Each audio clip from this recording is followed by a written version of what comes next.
And you are listening to Real Estate Tips and Tricks. My name is Aaron Adams, and every Saturday at 11 we discuss all things real estate.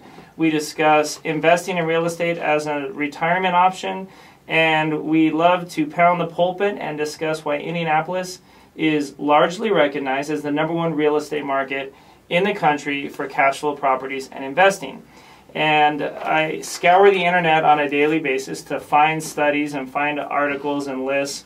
And August 23rd, an article came out that was actually published by the Indiana Economic Development Corporation.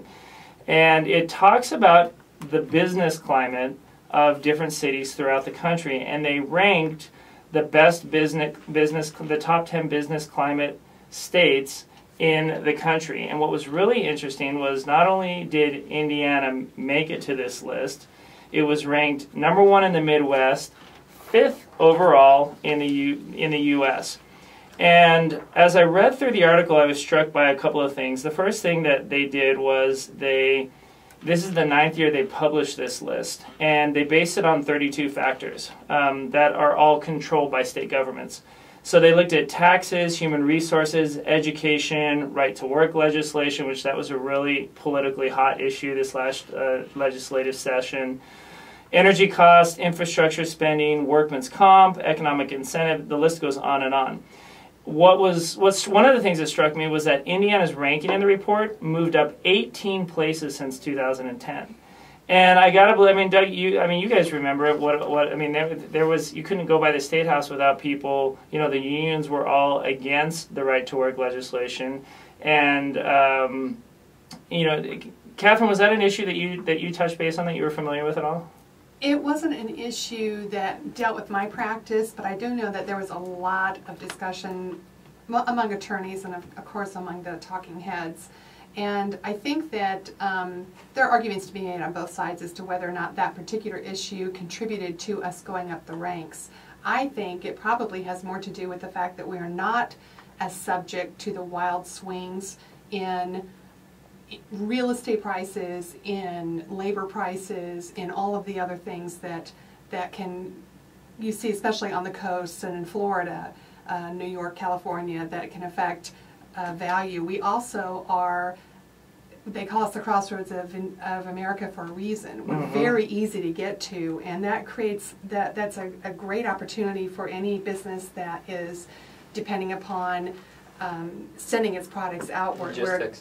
Logistics. Yes, and so I think those things probably are more, obviously it's a great political selling point to say right to work legislation, but I think there are other things that were actually a lot more contributory to getting us moving up that list. Yeah, go ahead, Doug. I was saying, one of the things we always like to touch on, I think we've been, overall, in general, I think people have been pleased with our state government. Over the past, 5-10 years, they've done some very positive things, some controversial things, which we probably won't delve into really, but they've done a lot of positive things, and we talk about the economic diversity that we have in our marketplace, both white collar and blue collar, and that provides a healthy base for a housing market, which we appreciate, right, and an economy in general.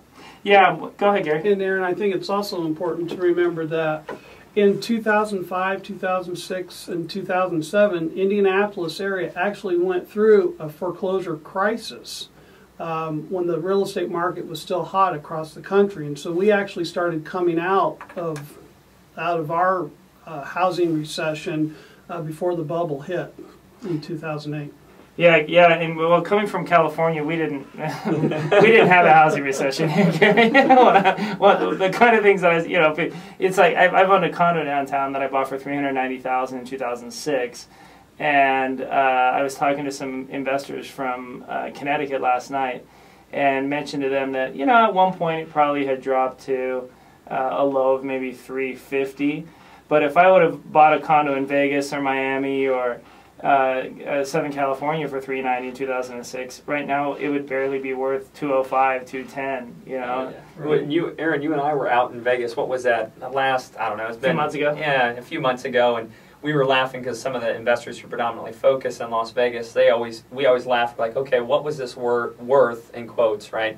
2006, 2002, 2007, 2008. and they'll say, "Oh, this home was worth $300,000." I'm like, "Well, again, that's debatable, but what's it going for now?" And it's going for $100,000 or $80,000. And to Catherine's point, Indianapolis doesn't have those violent swings, right? And then Gary brought up a great point too, is that we did have a foreclosure crisis. I remember every month you'd see that we were in the top 5, if not the number 1 in foreclosures in those early years. Yeah. And Indianapolis also doesn't have, unlike Phoenix, Las Vegas, most of California, Indianapolis and the state of Indiana doesn't experience rapid growth all over the state. Right. We see rapid growth.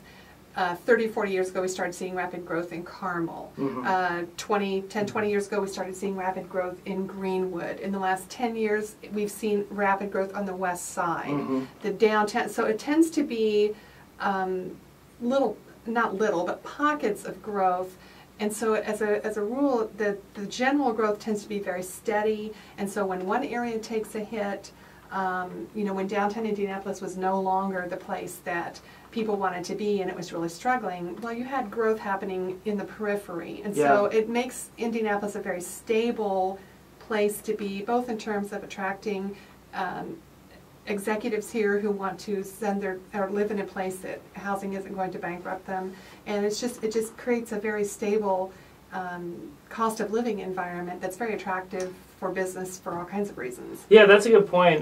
We've talked on previous shows how markets like Florida, California, Vegas, Phoenix, Arizona are classified as non-linear markets like you're talking about, and Indy is very much a linear market. And when you look at, my grandmother has lived in the same house since 1957 over on the east side. And if you took a snapshot every 7 or 8 years since 1957, it never tripled in value, but then it never lost half of its value. It had some up years, it had some down years, but for the most part, it's just been a very linear growth. I think they bought it for 5 figures in the I think it was like 6 or 7 grand in the late 50s, and it's worth 130, 140, and it never was worth 140 in the 80s, and then went back down to 5,000 and back up again. It's always been very linear. And as I speak, I'm an avid reader of IBJ and the Indy Star. I try to read them, cover to cover every day. But for the most part, when it comes to money, we tend to be we don't really fight a lot about that. Our legislature, we're as a state, very fiscally responsible, and that's why we have $2.2 billion in reserves, and that's why our budget last year had a $300 million surplus. Because, when Doug and I were in Chicago a couple months ago speaking to investors, one lady laughed, "Yeah, not only that, but they talk about your governor for president, and ours went to jail." Two of them. Yeah, two of them went to jail.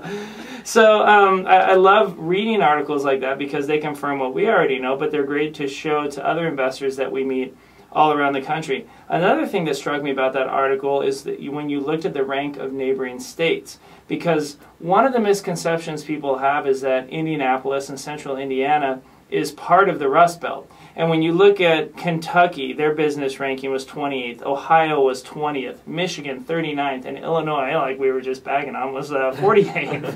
And there's a reason that those states aren't as business friendly, because they haven't made the kind of pro-business policies and have a solid fiscal house like Indiana has, and they suffer the long-term consequences of it.